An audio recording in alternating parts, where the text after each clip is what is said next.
Hi നമസ്കാരം. ഇന്ന് നമുക്ക് മീൻകറി ഉണ്ടാക്കാം. എല്ലാവർക്കും അറിയാം മീൻകറി ഉണ്ടാക്കാനായിട്ട്. പക്ഷേ ഇന്ന് നമ്മൾ ഉണ്ടാകാൻ പോകുന്നത് വളരെ എളുപ്പത്തിൽ ഉണ്ടാക്കാൻ പറ്റുന്നൊരു മീൻകറിയാണ്. അതേപോലെ എളുപ്പത്തിൽ ഉണ്ടാക്കാൻ പറ്റുമെന്ന് ചോദിച്ചാൽ ടേസ്റ്റിൽ യാതൊരുവിധ കോംപ്രമൈസും ഇല്ല. വളരെ ടേസ്റ്റി ആയിട്ടുള്ള മീൻകറിയാണ്. അതിനായി നമ്മൾ നാളികേരപ്പാലാണ് യൂസ് ചെയ്യുന്നത്. നാളികേരപ്പാലെടുത്തു.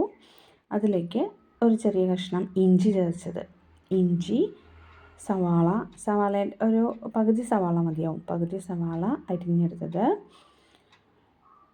അടുത്തതായിട്ട് കുടംപുളിയാണ്. കുടംപുളി 2 ചെറിയ കഷ്ണമാണ് എടുത്തിട്ടുള്ളത്. ഇനി നമുക്ക് മഞ്ഞൾപ്പൊടി ചേർക്കാം. മഞ്ഞൾപ്പൊടി എല്ലാ പൊടികളും നമ്മൾ ആവശ്യാനുസരണം ചേർക്കാം. നമുക്ക് എരിവ് ഒക്കെ വേണ്ടതനുസരിച്ച് ചേർക്കാവുന്നതാണ്. അതിൻ്റെ അളവൊന്നും ഞാൻ പറയുന്നില്ല, അതൊക്കെ നമ്മളുടെ ഇഷ്ടത്തിനനുസരിച്ച് ചേർക്കാം. മുളക് പൊടി അത്യാവശ്യം, വേറെ പച്ചമുളകൊന്നും നമ്മൾ ചേർക്കുന്നില്ല, അതുകൊണ്ട് തന്നെ മുളക് പൊടി ആവശ്യത്തിന് ചേർക്കാം.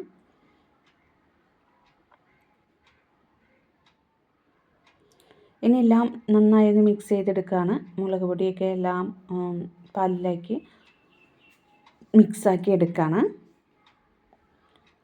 ഇനി ഉപ്പ് ചേർക്കാനുണ്ട്, ഉപ്പ് കൂടെ ചേർക്കാം. നന്നായി മിക്സ് ആയതിനു ശേഷം നമ്മൾ ഉപ്പ് കൂടെ ചേർക്കും.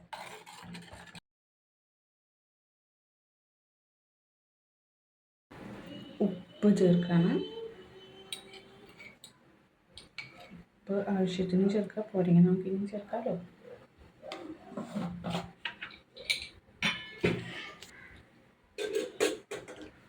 ചെറുതായി തിളച്ച് വന്നതിന് ശേഷം നമുക്ക് മീൻ ചേർക്കാം.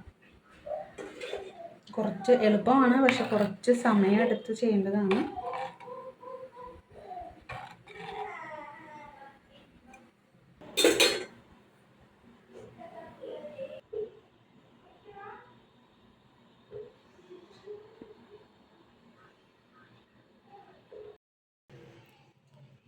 തിളച്ച് തുടങ്ങിയിട്ടുണ്ട്. ഇനി നമുക്ക് മീൻ ചേർക്കാം.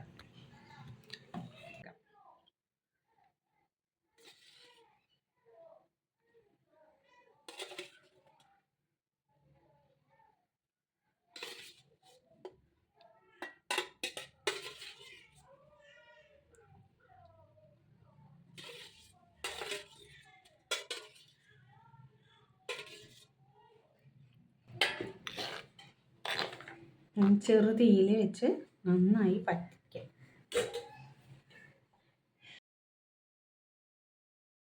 ചെറുതീയിൽ വെച്ച് നന്നായി തിളയ്ക്കാം. കുറച്ച് സമയം കഴിയുമ്പോൾ എണ്ണയൊക്കെ പുറത്തേക്ക് വന്ന് നല്ല ടേസ്റ്റി ആയിട്ടുള്ള കറിയായിട്ട് മാറും. എരിവ് വേണമെങ്കിൽ നോക്കിയിട്ട് നമുക്ക് ചേർക്കാം. പുളിയൊക്കെ ഇറങ്ങി വരട്ടെ. വളരെ കുറച്ച് സാധനങ്ങൾ മാത്രം ചേർത്തിട്ടുള്ളൂ. പച്ചമുളക് വേണമെങ്കിൽ ചേർക്കാം. മുളക് പൊടി ചേർക്കുന്നത് കൊണ്ട് നല്ല എരിവുണ്ടാവും, അതുകൊണ്ടാണ് പച്ചമുളക് ചേർക്കാതിരുന്നത്.